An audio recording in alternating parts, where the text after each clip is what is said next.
नमस्कार दोस्तों, welcome to my channel टीके इंस्टीट्यूट। तो स्टार्ट करते हैं आज की वीडियो। हम पढ़ रहे हैं प्रॉफिट एंड लॉस के बारे में। तो क्वेश्चंस देख रहे हैं इसके ऊपर। पहले 5 वीडियो बन चुकी हैं, उम्मीद करता हूं कि आपने वो वीडियो सारी देखी होंगी। इन वीडियोस के माध्यम से मैं बता रहा हूं आपको क्वेश्चंस किस टाइप से एग्ज़ाम में आते हैं और हमें उन्हें किस टाइप से करना चाहिए, जिससे कि क्वेश्चन ईजिली सॉल्व हो जाएँ विद एक्यूरेसी। और जो ट्रिक्स वगैरह होती हैं, कौन सी ट्रिक्स कहाँ पर इस्तेमाल करनी है, वो भी मैं साथ में बता रहा हूँ आपको। तो देखते हैं आज का फर्स्ट क्वेश्चन क्या है। चलिए, तो बोल रहा है, a business man sells a commodity at 10% profit if he had bought it at 10% less and sold it for ₹2 less, then he would have gained 16/3%। The cost price of the commodity is. तो बोल रहा है, suppose जो CP है उसका वो मान लेते हैं कि 100 है। ठीक है दोस्तों, उसने उसको बेचा 10% प्रॉफिट पर, मतलब कि 110 में उसने बेच दिया।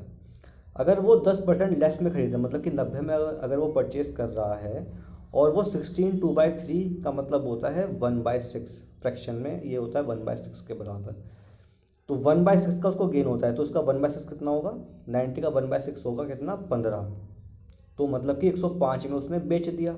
बात समझ में आ रही है? तो कितना यहाँ पर कितना डिफरेंस आया? डिफरेंस आया 5 का, बट दिया कितना डिफरेंस हमें? 2 का। तो मतलब कि 5 इज इक्वल टू 2। तो 2/5 इंटू 100, ये आपका सीपी हो जाएगा। तो 5 दूनी 10, मतलब कि 40 is the answer, 40 is the answer. बात समझ में आई कि कैसे क्वेश्चन सॉल्व हुआ ये वाला?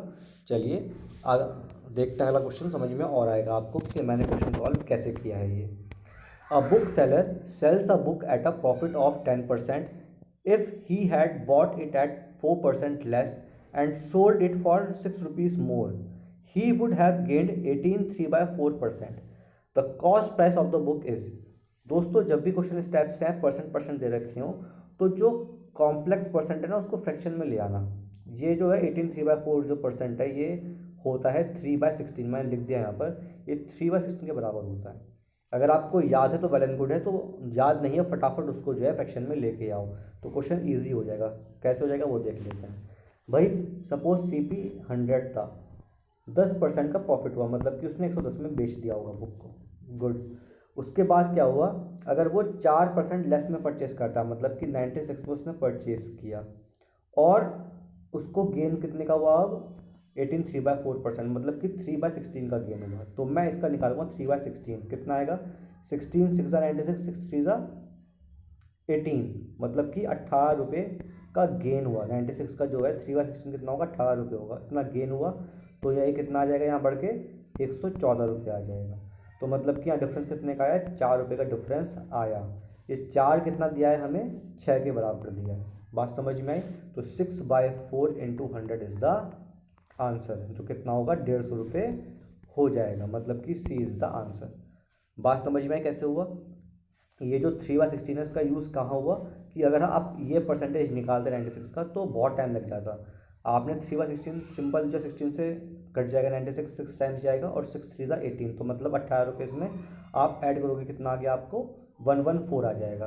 तो साफ दिख रहा है कि 110 और 114 में डिफरेंस 4 रुपये का है, बट दिया कितना है हमें? ₹6 मोर। तो यहाँ पर जो है 4 is equal to 6, 1 is equal to 6/4, और हमें निकालना है 100 के इक्वलेंट कितना होगा, क्योंकि हमने सीपी 100 माना हुआ है। तो 6/4 मल्टीप्लाई बाय 100 सॉल्व करके ये 150 आंसर आ जाएगा। चलिए आगे बढ़ते हैं। A man sells 2 chair at 120 each. तो 2 चेयर बेचिए, मतलब कि एसपी हो गया 2 चेयर का 240 रुपीज़, साफ साफ मालूम चल रहा है। 120 + 120 240 हो गया। बोल रहा है, बाय डूइंग सो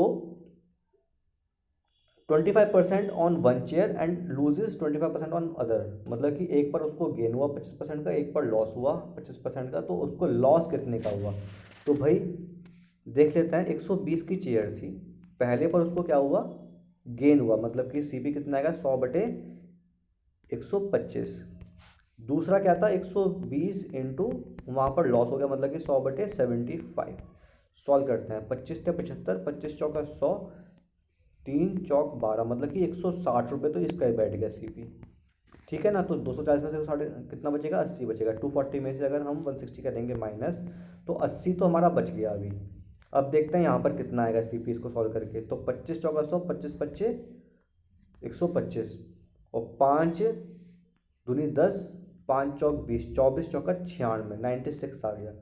मतलब कि कितना एक्स्ट्रा है, 80 हमारे पास बचा था एसपी के अंदर, 96 सीपी आ गया। कितना एक्स्ट्रा हो गया सीपी, 16 रुपीज़ एक्स्ट्रा सीपी हो गया।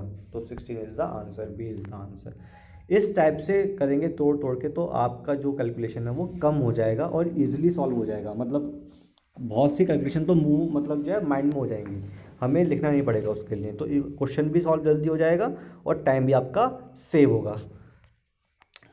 तो दोस्तों उम्मीद करता हूँ कि आपको जो मैंने बताया क्वेश्चन आज समझ में आए होंगे, किस तरीके से हमें क्वेश्चन सॉल्व करने हैं, क्या अप्रोच हो, क्या मेथड हो, वो समझ में आया होगा। अगर समझ में नहीं आया प्लीज़ वीडियो दोबारा देखिए, और कुछ भी दिक्कत है मुझे कमेंट करिए। अच्छी लगती है video please like this video, share this video and subscribe my channel. Thank you, have a very nice day.